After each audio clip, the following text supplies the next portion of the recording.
All right, story time. I'm going to tell you the story about my dad's truck. This is my dad's truck. This was my dad's hot rod. He bought it and it had like a stock 350 in it. And I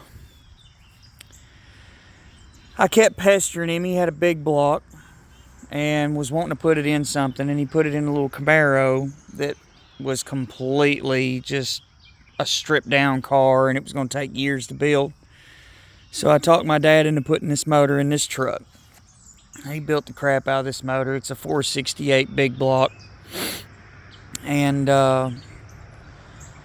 so he started tinkering with this thing, and he started building it. And my dad wasn't, no professional or anything, but he built something kind of cool here.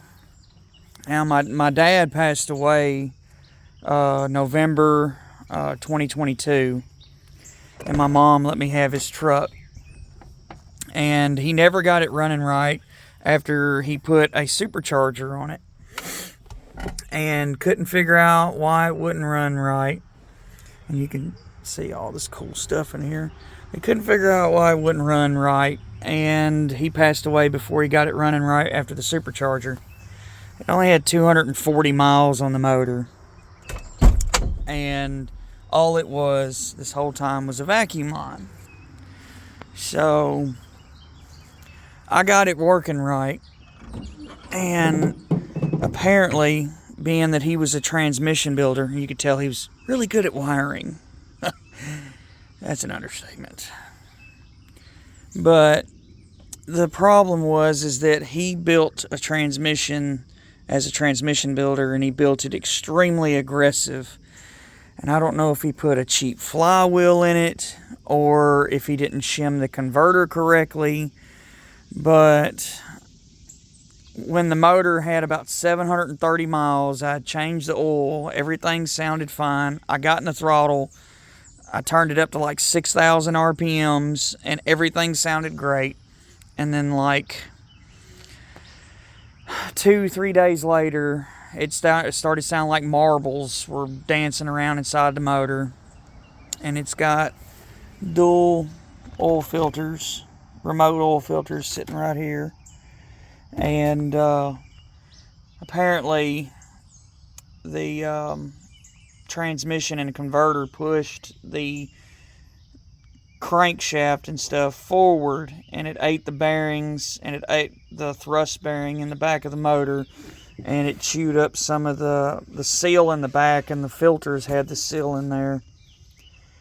And I've talked to some shops, and they said, if I pull the motor and stuff, it was going to be like $2,000 to rebuild this motor. Plus, I need to get rid of all this damn wiring and everything.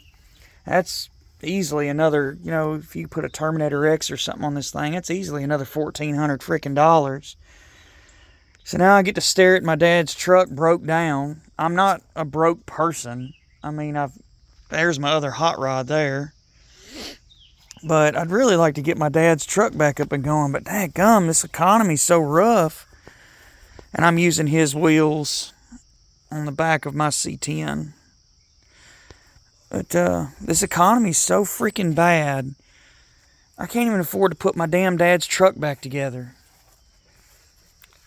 I mean, look at that. Look at these cool shifters. It's lightning rods is what you call these.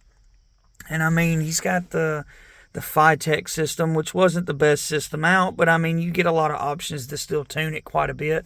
And one is the bottom one here. This one is for the transmission, and then that one is for the engine.